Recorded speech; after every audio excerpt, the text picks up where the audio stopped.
Good evening, everyone. It is about 6:29. I'd like to give people a few minutes to trickle into the Zoom room, so we will get started at around 6:32.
All right, it's 6:32, so why don't we get started?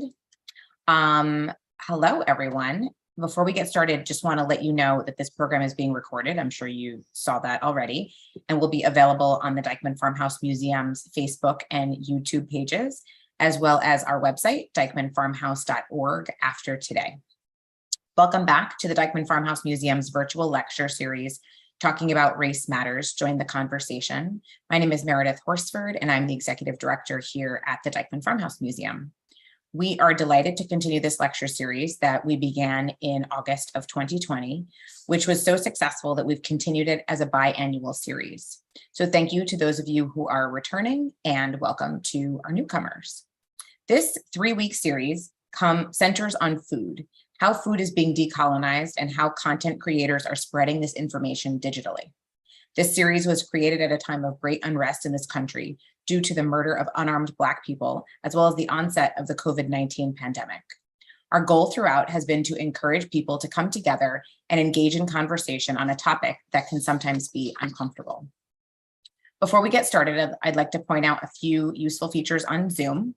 Please feel free to use the chat box, which I think you're doing already, to say hello to other attendees and ask Caroline, our digital content and programs coordinator, any technical assistance questions that you may have. During the lecture, if you have any questions for our speaker, please type them in the chat or use the raise hand function, and we will answer your questions at the end of the presentation.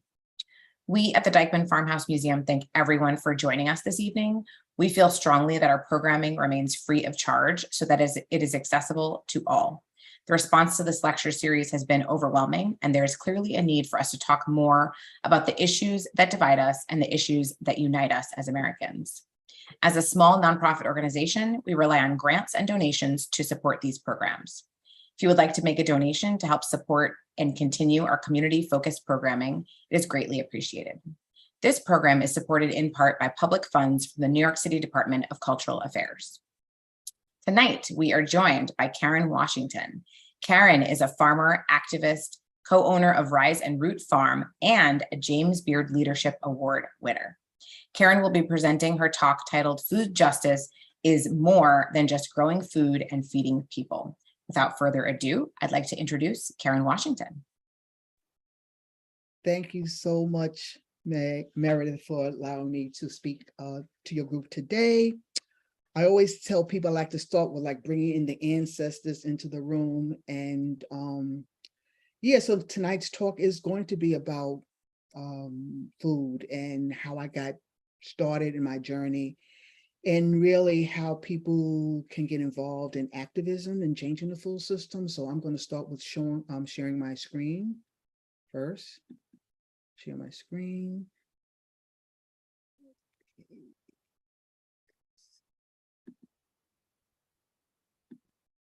Let's see if I can start from the beginning. So I have the first slide, which says that the World Food Summit defined food security as existing when all people at all times have access to sufficient, safe, nutritious food to maintain a healthy and active lifestyle.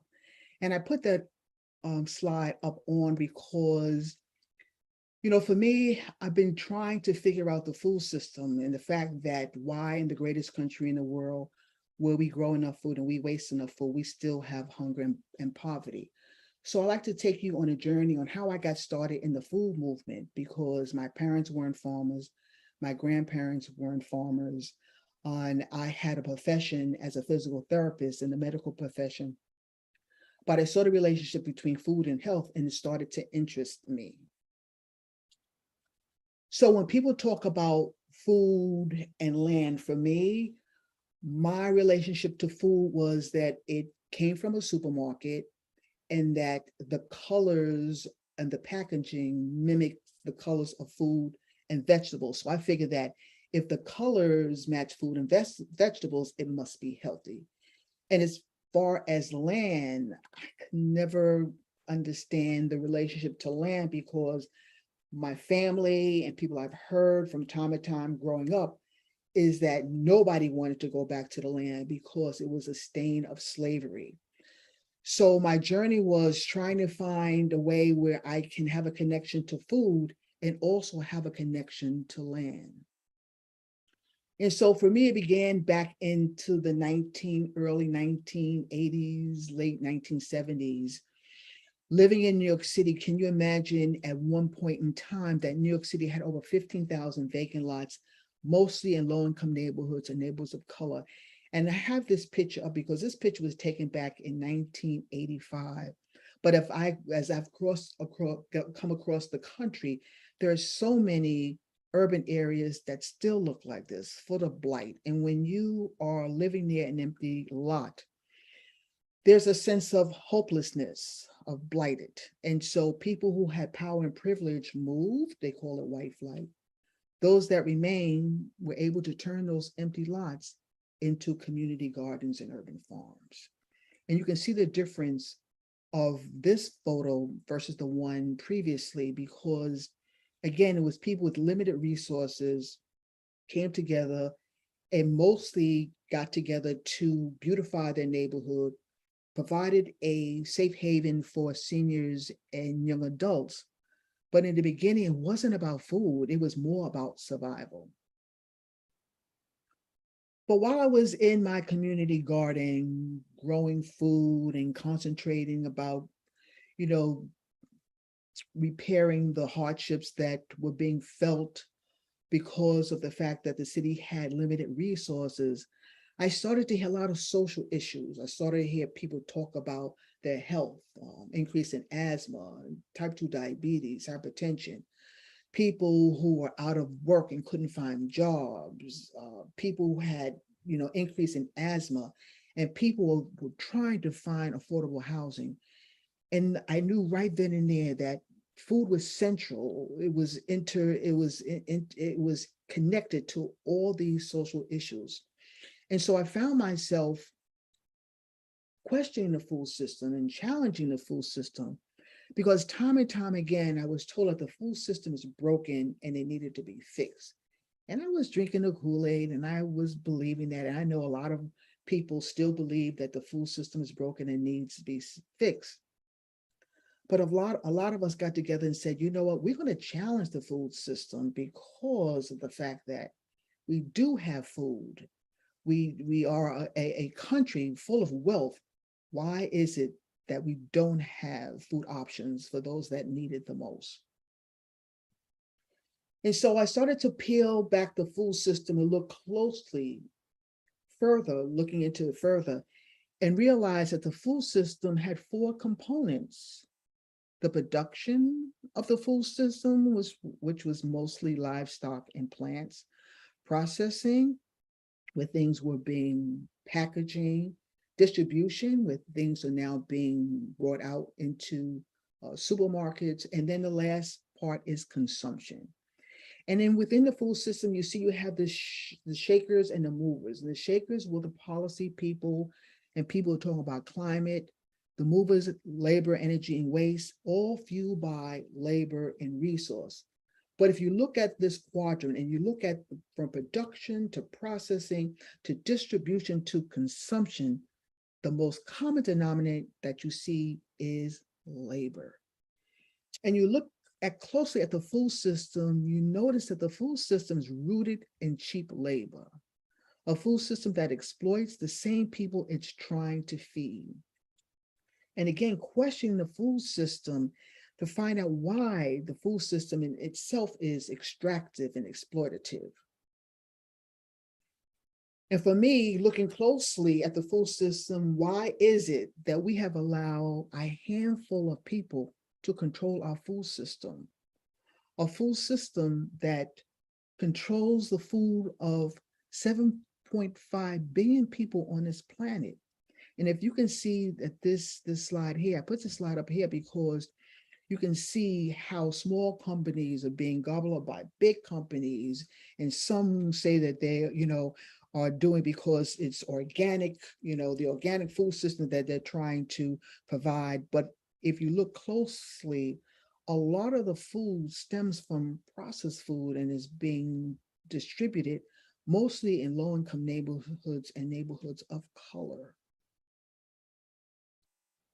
And so for me, it was sounding the alarm that the food system is now working. I don't think the food system never really worked for people of color. And I had this statement that many of us have reached a point in our work where we realize that the food system is not working. We continue to rely on a Band-Aid solution, autocratic jargon, and political hypocrisy to tackle the problem of hunger and poverty. This way of feeding and treating people is not sustainable. And I say that because the food system for so long has relied on a Band-Aid solution. Granted, we do have food, but what we don't have are healthy food options. And I say that because many times within communities of color, you see a non-sustainable food system of food pantries and soup kitchens. Don't get me wrong, they do a tremendous amount of work, but it's not a way of feeding our family. And so for me, how do we change the food system? How do we change the food system that for so long has not at the heart been relying on the people that need it the most? And for me, it's about changing the food system. It's about shifting of power. Now, people say, wait a second, what are you talking about power? I'm talking about shifting power back into the hands of the community. And I say that because for so long, People with power have been instrumental in tearing down these systems, these food systems, in such a way that really has exploited labor, has been extractive when it comes to land and the environment. And if things are going to change, we have to shift that power back into the hands of the community. For so long, folks, we have been silent and complacent. We have allowed ourselves to be manipulated by big food systems, political systems, lobbyists, government, and never had a chance to come together collectively to own our power. And many times people are afraid, especially people with power and privilege, are afraid to give up that power. They don't want to give up that power. But if you look at what is happening now, when people are starting to talk about social capital and communal wealth, what does that look like? It's people now starting to exercise their power collectively to make change. And I tell people time and time again, in order for change to happen, people have to come collectively and demand change in terms of what they want instead of what they need. Asking our community what they need comes from a position of deficit. Ask us what we want comes from a position of power. And so what you're starting to see is collectively, people coming together to change the power dynamic of the food system. And they're talking about these three pillars of power: food justice, food sovereignty, and food apartheid. And I'm going to start with food apartheid because people ask time and time again, how did I come up with that concept of food apartheid? And I say because time and time again, people are talking about my community and communities that look like me in terms of food deserts. And I said to myself, and I said to my community and my friends, wait a second, we live in a food desert? And then when that was questioned, people started to say, well, it's not a food desert, it's a food swamp. And then they took it further and said it was a food mirage. This is a political construct, not naming the actual cause of why we have food insecurity. And so I coined the term food apartheid because I wanted people to start peeling away the food system and start looking at the construct of race, of economics, and of demographics, because the food system is based on the color of one's skin, how much money they have, and where they live. And for me, we had to start having those hard conversations about the food system because we do have food. We have the fast food, we have the junk food, we have the processed food. What we don't have are healthy food options. The next term I want to discuss is food justice. So what is food justice? And I tell people, it doesn't exist because the food justice concept has been co-opted by so many organizations to pad their programs and RFP. Because if you look at what food justice is a movement. The definition for me of food justice is the transformation of the food system to work on eliminating the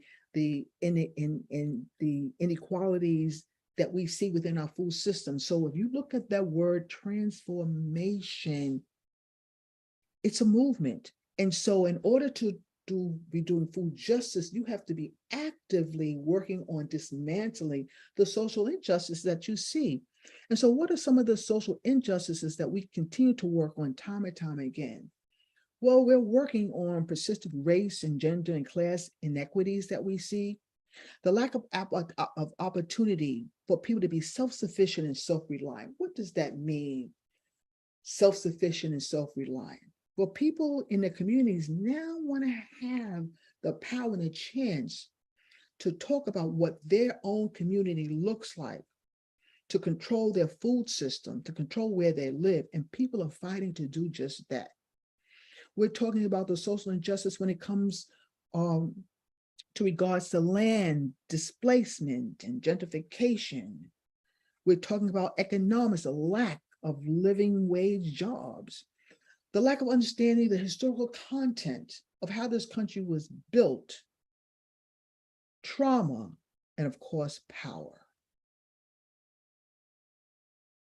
The next phase and level that we talk about is food sovereignty. And again, I say it doesn't exist because it's been co-opted And I say that because we have to give credence to the fact that food sovereignty was started by the indigenous and peasants of the global South. They were the ones that were fighting for so long for self-governance of their ability to own their own land, make decisions around the food that they wanted to grow, to be self-governed, to be totally independent instead of dependent. And so these are the three pillars that I and so many of us have worked on to dismantle the food system and make it more accountable. And so throughout my travels, people realize how important it is to get a hold of the food system in such a way is that you want to think about growing your own food, and people are starting to look at food that way. They're starting to realize that growing their own food is leveraging the power that they have. That food is medicine. And I think this was so pertinent during the COVID crisis. And so people are starting to understand the relationship between food and health, questioning where their food comes from, questioning who grew the food. Was it grown in a way that was sustainable and ethical? Was it grown in a way that gave credence to the fact that, labor is at the heart of our food system, and where the laborers, were they treated humanely and giving a fair wage. Next, we're talking about land. And this is another important concept, is land ownership. We're starting to have these hard conversations about land reparation, giving land back to the indigenous and enslaved people. A very hard conversation we need to have, but people are starting to have that conversation about land ownership.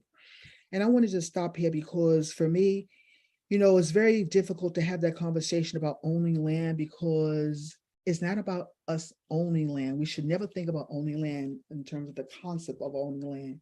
And I say that because we don't live long enough to own land. And so we're getting away from the concept of owning land and thinking about land stewardship. What does that mean to be able to take care of the land?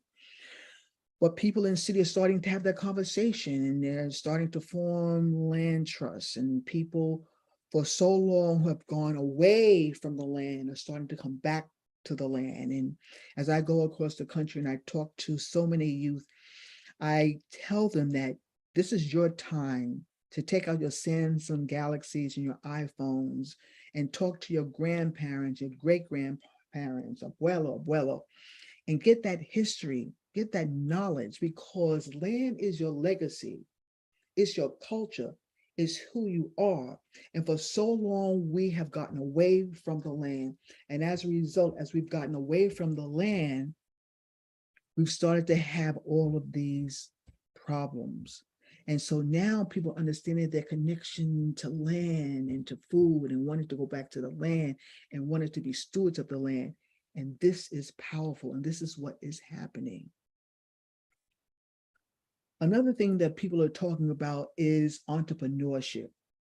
Granted, if we look at the food system, we also have to look at the economic part of the food system. And for so long in communities of color, we have not really talked about social capital and communal wealth. And so what people are starting to do is looking at ways to be self-sufficient and self-reliant. And I have this picture because this picture was dated maybe around 5 years ago, when a project came to us with the community gardens and how to build some economic wealth, how to go into communities and start talking about base building, entrepreneurship, starting a business. Because for so long, people have come into communities of color and low-income communities to tell them about, different programs that they can be on, but never talking to them about base building and how to invest and making sure that the money that is being spent in our community stays in our community. Because for so long, everything has been extractive. We work outside our community. We eat outside our community. We travel outside our community. And we never think about social capital and communal wealth in terms of base building. And so now people, especially since COVID, are starting to think about entrepreneurship, starting to own their own business. And by owning their own business, what happens in turn is that revenue, that economic stimulus stays within that community and builds community and builds social capital and communal wealth, something that has not been taught to or spoken within our community. And one of the products I like this is Bronx hot sauce, whereby we were able to grow serrano peppers and in turn turn those serrano peppers into Bronx hot sauce, and the money that is made from the Bronx hot sauce goes right back into the community. What has COVID done for us? Well, COVID has made us to think about growing food and feeding our community more. I think there was a time whereby we didn't think about the essence of community, but COVID's made us start thinking about the importance of community, that base building, that social capital, that communal wealth, and started to bring into the fact that we within our communities can grow more and we can feed our community and feed our people. And so there has been a shift in the food system of people now wanting to go back to the land, now wanting to own their own business, now understanding their relationship to food and health. And this has happened because of COVID. As a matter of fact, during that time, my email and my phone was off the hook because people started to realize that food was medicine. And before we had the vaccine, people wanted to be healthy and stay healthy because there was no other alternative to fight this virus. And so people were calling to find out how to grow food on their front yard and their backyard and community gardens, on their windowsills, on their terraces. And now people are starting to understand how important it is to have that connection to food. And so what are people doing around the country? What are people in the communities that for so long have been neglected? Well, they're starting to think about growing their own food, and they're starting to develop programs and getting land to do aquaponics and hydroponics and urban farming and rural farming. And so many young people are starting to go back to the land because they understand that's where their strength and that's where their power is. People are now talking about the political aspect of food and food justice and social justice. And so they're marching in the streets and they're making sure that there is a political accountability in terms of feeding people and looking and peeling down the food system and talking about race and gender and land and power and immigration rights, and land loss prevention. As a matter of fact, we're having our Black Farmers and Urban Gardener Conference next month. So if you have a chance to be in Atlanta, it's our 10th anniversary, and having those hard conversations about food as it pertains to people of color. Food Chain Workers Alliance, again, talking about the importance of labor issues, which is paramount. And for me, looking at the wealth, the concentration of wealth in this country, and for so long, we've really have not had that conversation about wealth. In New York State, where I'm from, and we look at the food system, we have 57,000 farmers. Out of 57,000 farmers, only 139 are Black. A farmer in New York State, a white farmer, makes $47,000 a year. A Black farmer minus $900 a year. If you look at the overall wealth in this country, white families make at least 11% more than Black families. And if you look along the race of all families, this trend has decreased, and the gap of wealth inequality continues to widen. And we need to have those hard conversations. How do we start building wealth? How do we start closing that gap of wealth between whites and Blacks and people of color? And so a group of us got together to start what is called the Black Pharma Fund. The Black Pharma Fund was started back in 2019, when we started to question the food system and question where the money was going into communities of color to base build. And so we start having those hard conversations about what social capital and communal wealth looks like. How can we build wealth within our community? For so long, people looked at communities of color in terms of deficits and problems and not in terms of solutions. And now we're starting to turn that narrative around. So we're looking at ourselves as being powerful, full of abundance. And so we started the Black Pharma Fund so that people can understand the power of a community. The fund is community-led. It's people within the Black community in New York State coming together and sharing their knowledge and sharing their power and sharing their wealth and making sure that resources and capital is put back into the hands of the community that need it the most. For so long, people have played along with the financial system and financial and economic system and found out that it wasn't for us. There have been roadblocks that have prevented people from getting loans. And if they got loans, the loan interest was so high that it wasn't sustainable. And so now having this, again, the hard conversation, how to build wealth within communities, but having the voice of the communities to do that. And so that's what the Black Pharma Fund is doing. It is community-based and community-led.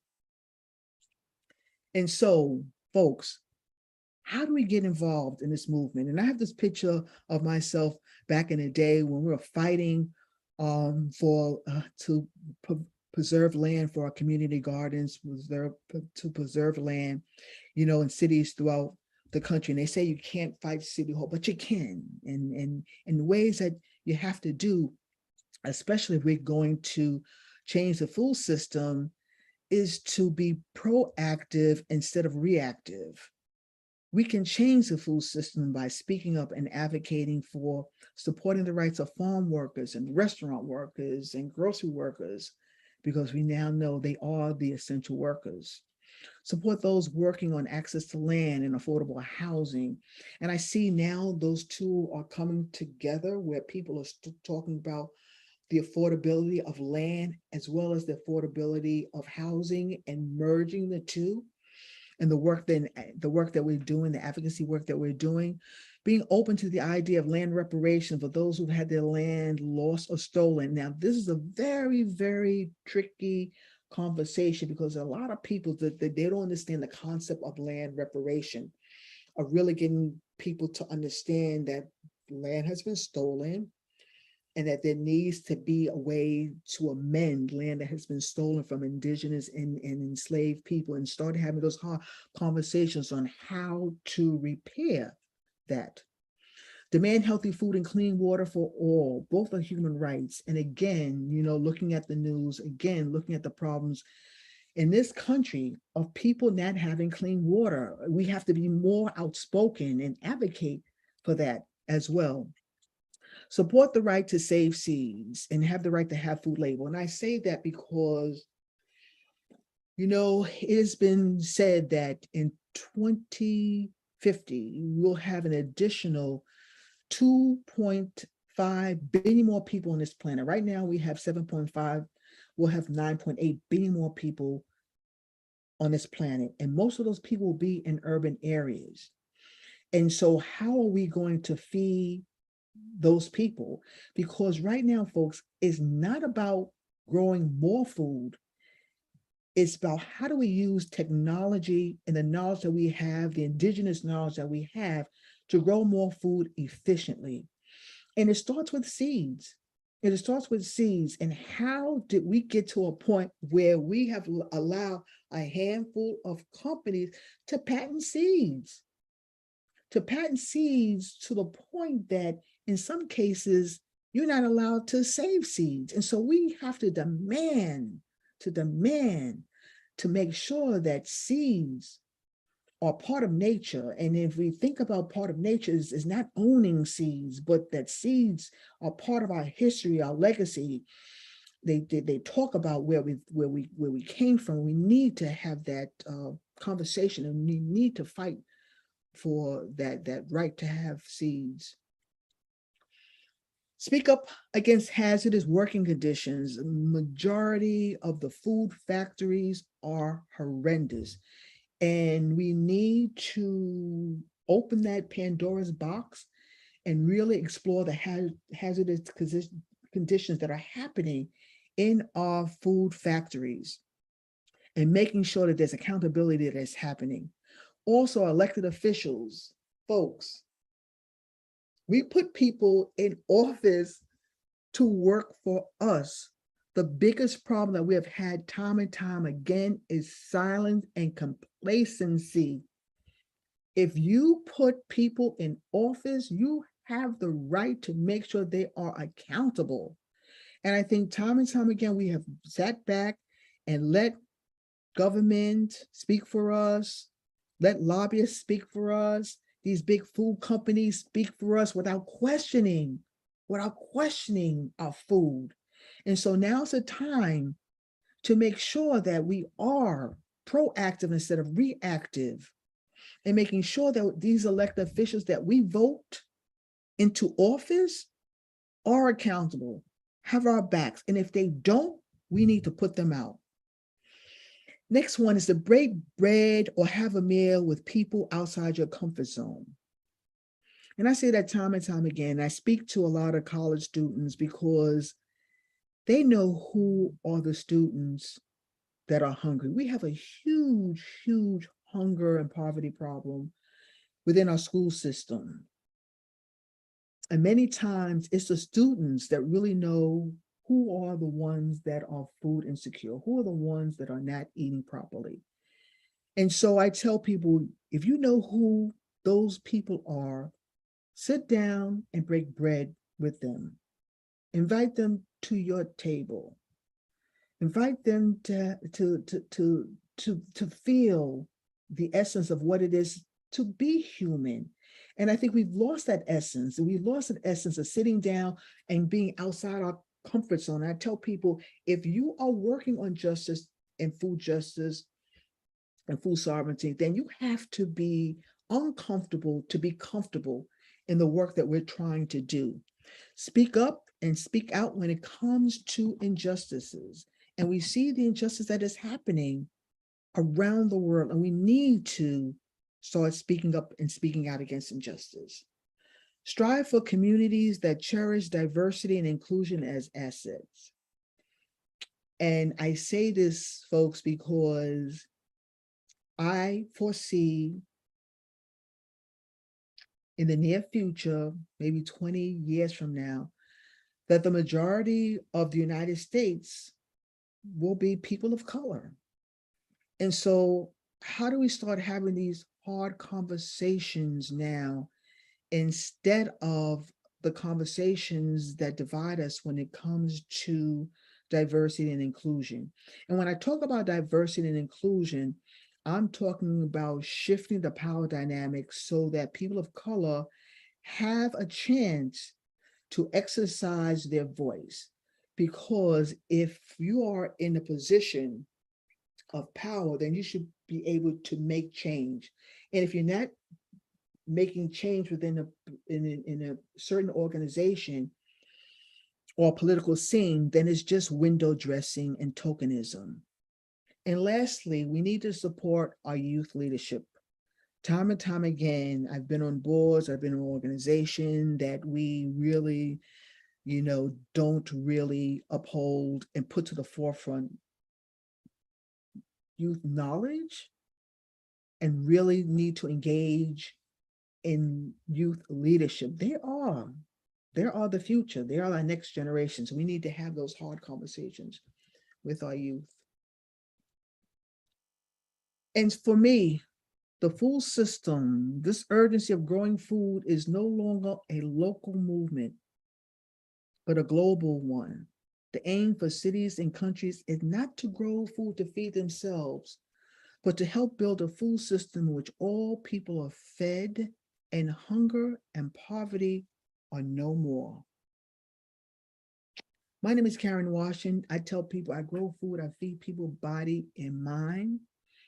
I would like for you out there to come visit me at my farm at Rise and Root Farm up in Chester, New York. It's only an hour and 15 minutes away from the city. We pride ourselves in the fact that we work on food justice, social issues. We're 4 women. 2 of us are women of color. 3 of us are LGBTQ women. Our farm is a healing farm. We have a 30-year renewable lease. We don't look at our farm in terms of ownership. We look at our farm in terms of stewardship. We come together to make sure that there is community involvement in our farm. Our farm is a safe haven for those who feel left out. So that's who I am, and I will end with that. And I'll stop sharing. Thank you. So if anyone has questions for our speaker tonight, please feel free to type them in the chat, or you can use the raise hand feature as well. One question that we got already, Karen, during your talk is this: how can we begin our self-sustenance journey in terms of food while also recognizing that not everyone has the privilege of growing their own food or owning land? That's a great question, because I tell people that we are all consumers.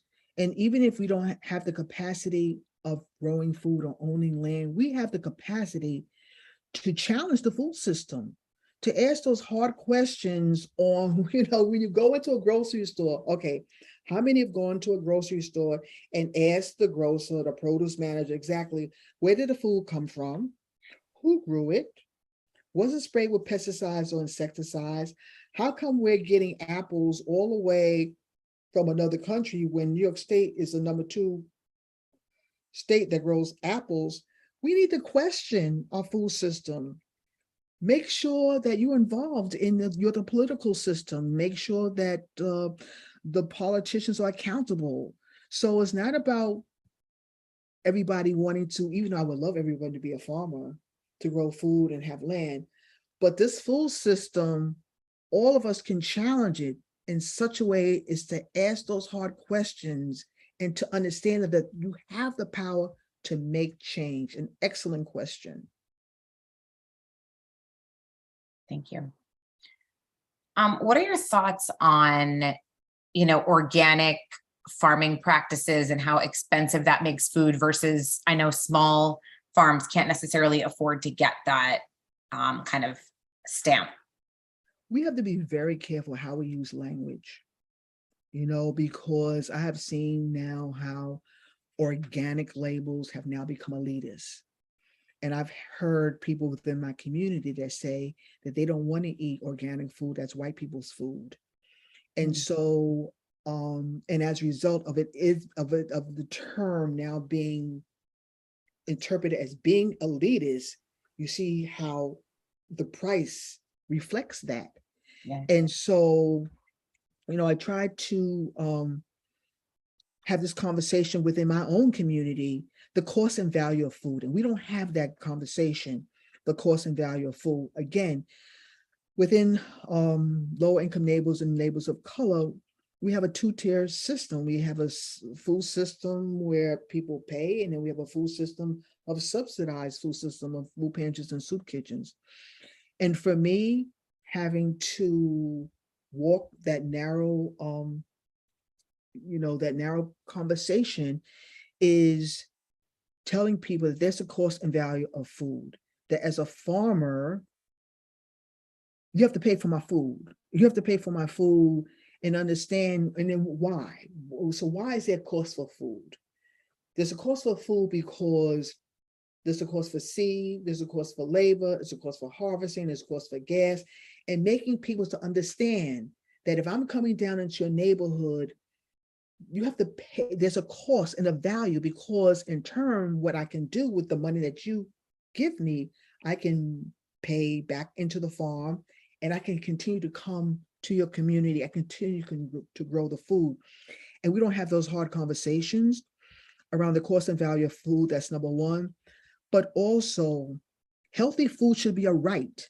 We shouldn't have to categorize food as being organic, and as a result, it's organic then it's only set for a certain, a certain type of demographic of people who can afford it. And so for me, what I tried to do is, to make sure that everyone has access to the food that we grow on our farm at Rising Root Farm. And that, of course, it has to have a cost, but that people are entitled to have fresh local food. And hopefully, this concept of organic and this elitist concept of organic, we can tackle in such a way to make sure that people have access to food that is healthy and is not food that is tainted with pesticides and insecticides. Again, having those hard conversations that is necessary, but a great question to be asked. Okay, thanks. I've got another one here. Son says, I'm a student and getting a lot of lip service about sustainable, equitability, and DEI. How do you navigate conversations about change with rigid systems and those abusing power? Yeah, you know what? Because you got to find your, let me tell you something. Power's in community. I grew up in the Lower East Side, moved to Harlem and moved to the Bronx. And I lived in a neighborhood where people always told me in my community what we were about. We were poor, we were marginalized. We had problems. We were deficit. All those words people would always tell us until you realize, wait a second, we have a community of people with hardly any resources and we're surviving. And so to change that narrative of base building, like I said, communal base building, have that conversation, you know what? Let's think about what we can do together to feed our community, to base build, to talk about entrepreneurship, to talk about building a fund. This is what we did at the Black Pharma Fund, is start having those conversations within our community. Says, wait a second, within our community, we have wealth. We can pool our money together, put our resources together and help build and help support farmers and help support businesses that look like us so that the money stays within our community.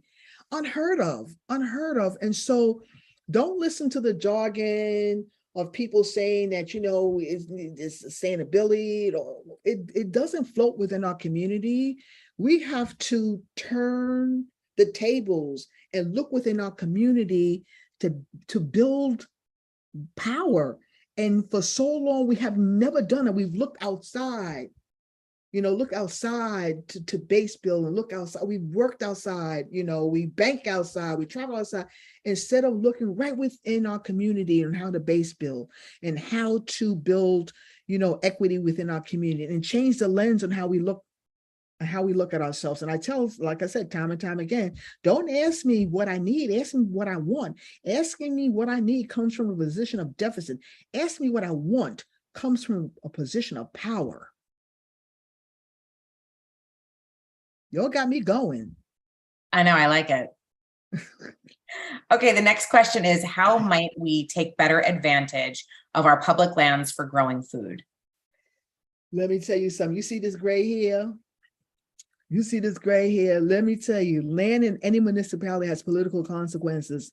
And folks, time and time again, we're up against the political system that now all of a sudden land is political. Back in the 60s, 70s, 80s, they could care less about land. But all of a sudden, when people in communities started coming together, taking over that land and making it beautiful and productive, all of a sudden, wait a second, you mean people in communities are starting to exercise their power of growing food, of taking an agency, of coming together and demanding change? We have to continue to do that.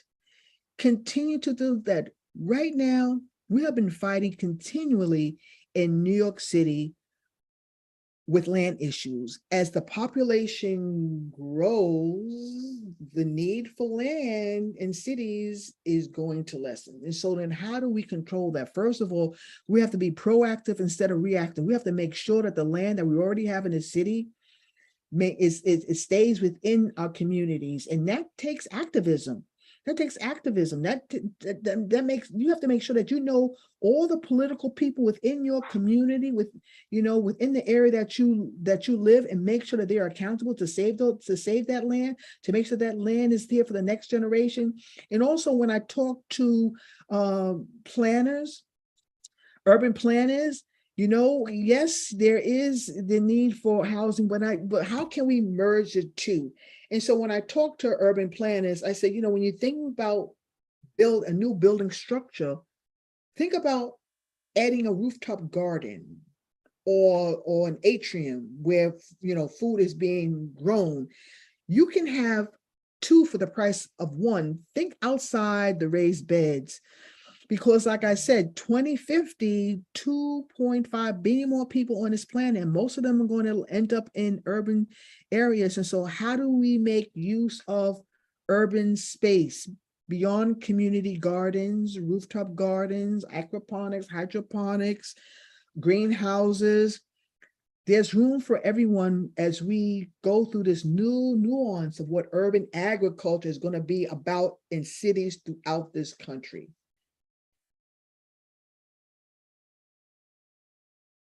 You're on mute. And I muted myself. I have 3 more questions for you. Okay, come on, bring it on. One is, how do you reach out to farmers to build a farmer's market? Yeah, you know what? So if you're starting a farmer's market and you want to reach out to farmers, go to a farmer's market and ask the farmers. You know what I'm saying? Go to particular farmers markets and ask farmers if you're starting a farmer's market, can you be a farmer at our market? I mean, like, get out to comfort zone and ask, shop around, go to various farmers markets and speak to the farmers and say, I'm in the midst of starting a farmer's market. Where's the locale? Can you come to, at our market? There's rules and regulations in starting farmers markets. I would say start small. When I first started a farmers market, we did a farm stand. And the reason why we did a farm stand is because not every community, believe it or not, want a farmers market. And if you want to start a farmers market, then you have to make sure that is that what the community wants? Is that what they need? Is that what they want? And so we started with a survey to say, do you want to see a farmer's market? If you want to see a farmer's market, are you willing to support the farmer's market? And 90% of the population said yes. Okay, so that's the first thing.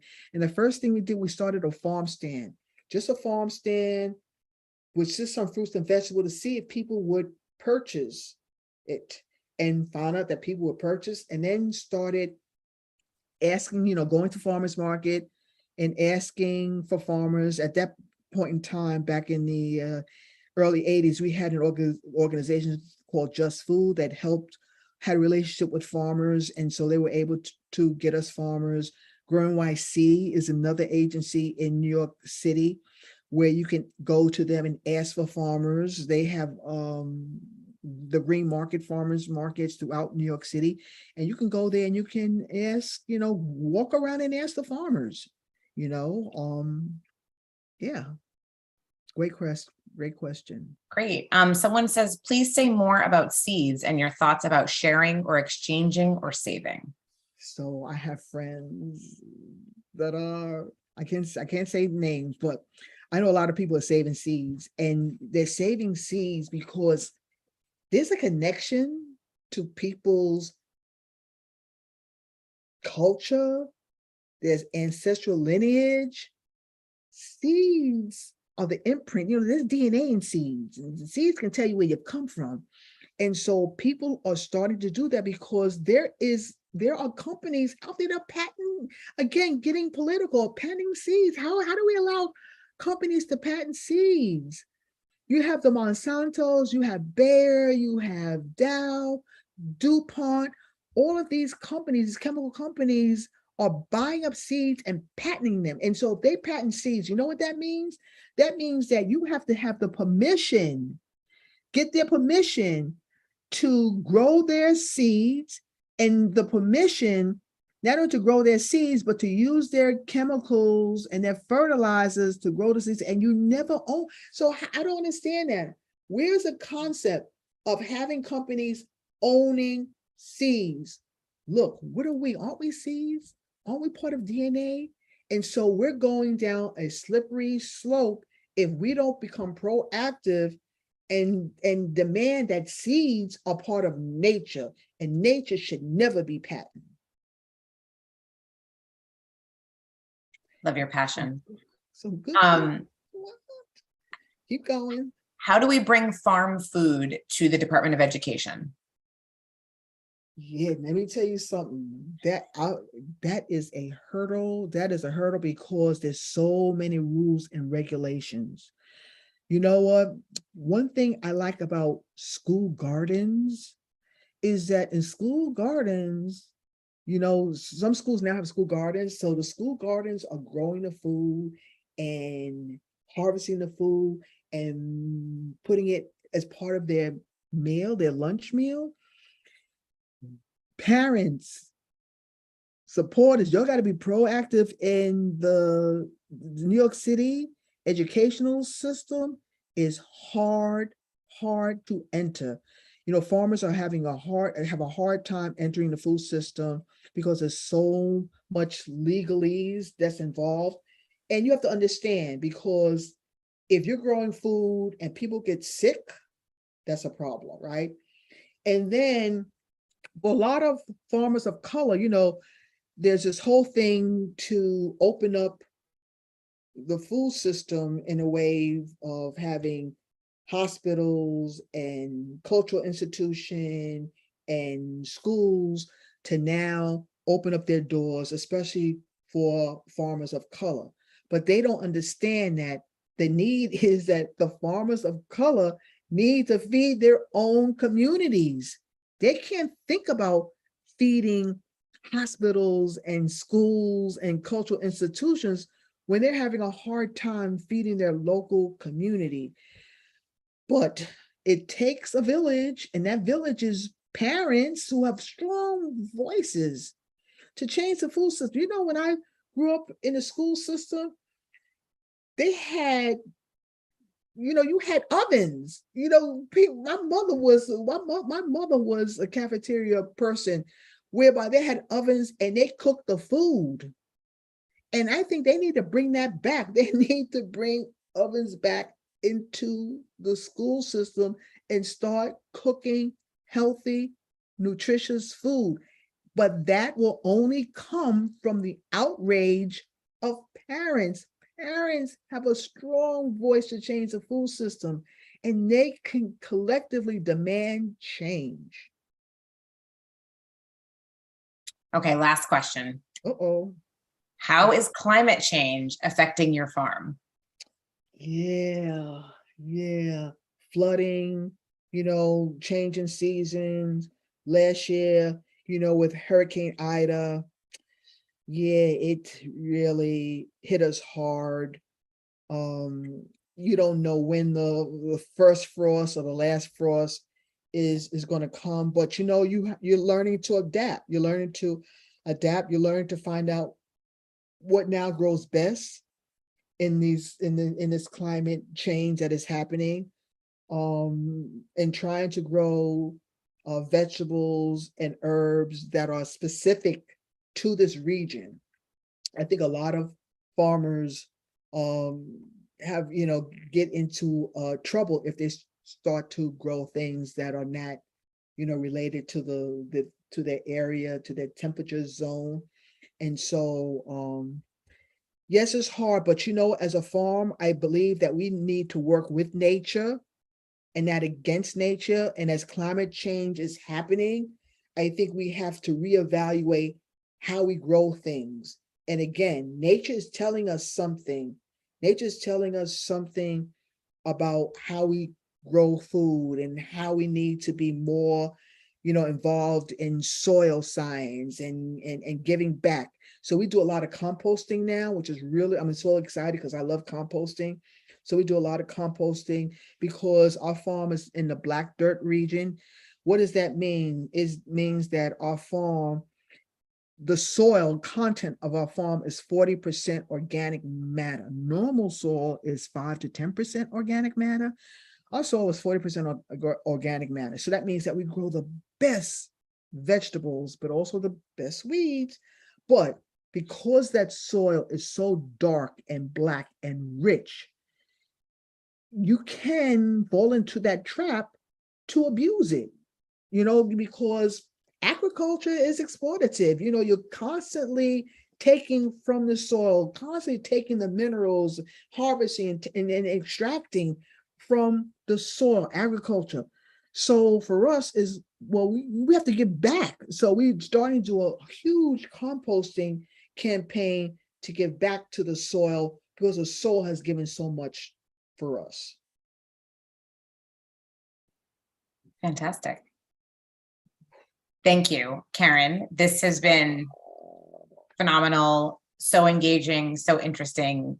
Thank you so much. Thank you. Thank you all for having, like I said, Rise and Root Farm, Chester, New York. As a matter of fact, this Saturday, if you are not busy, this Saturday, we're having a community day. Look on our website, sign up. We're having a community day and a talent show. Oh, I don't know what that's going to mean, but a talent show.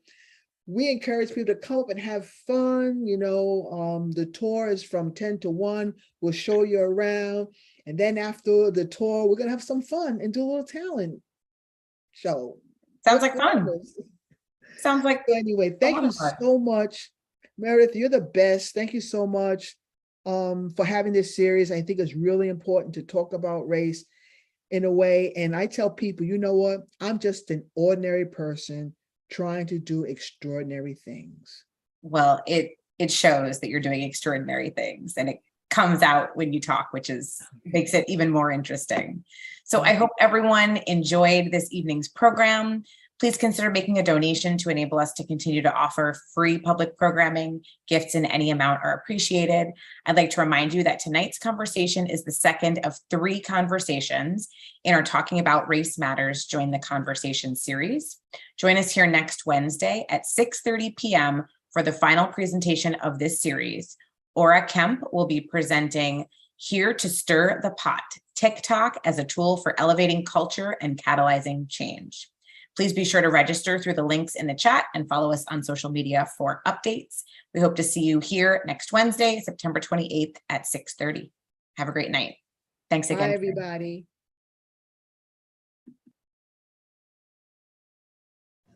Thanks, Karen.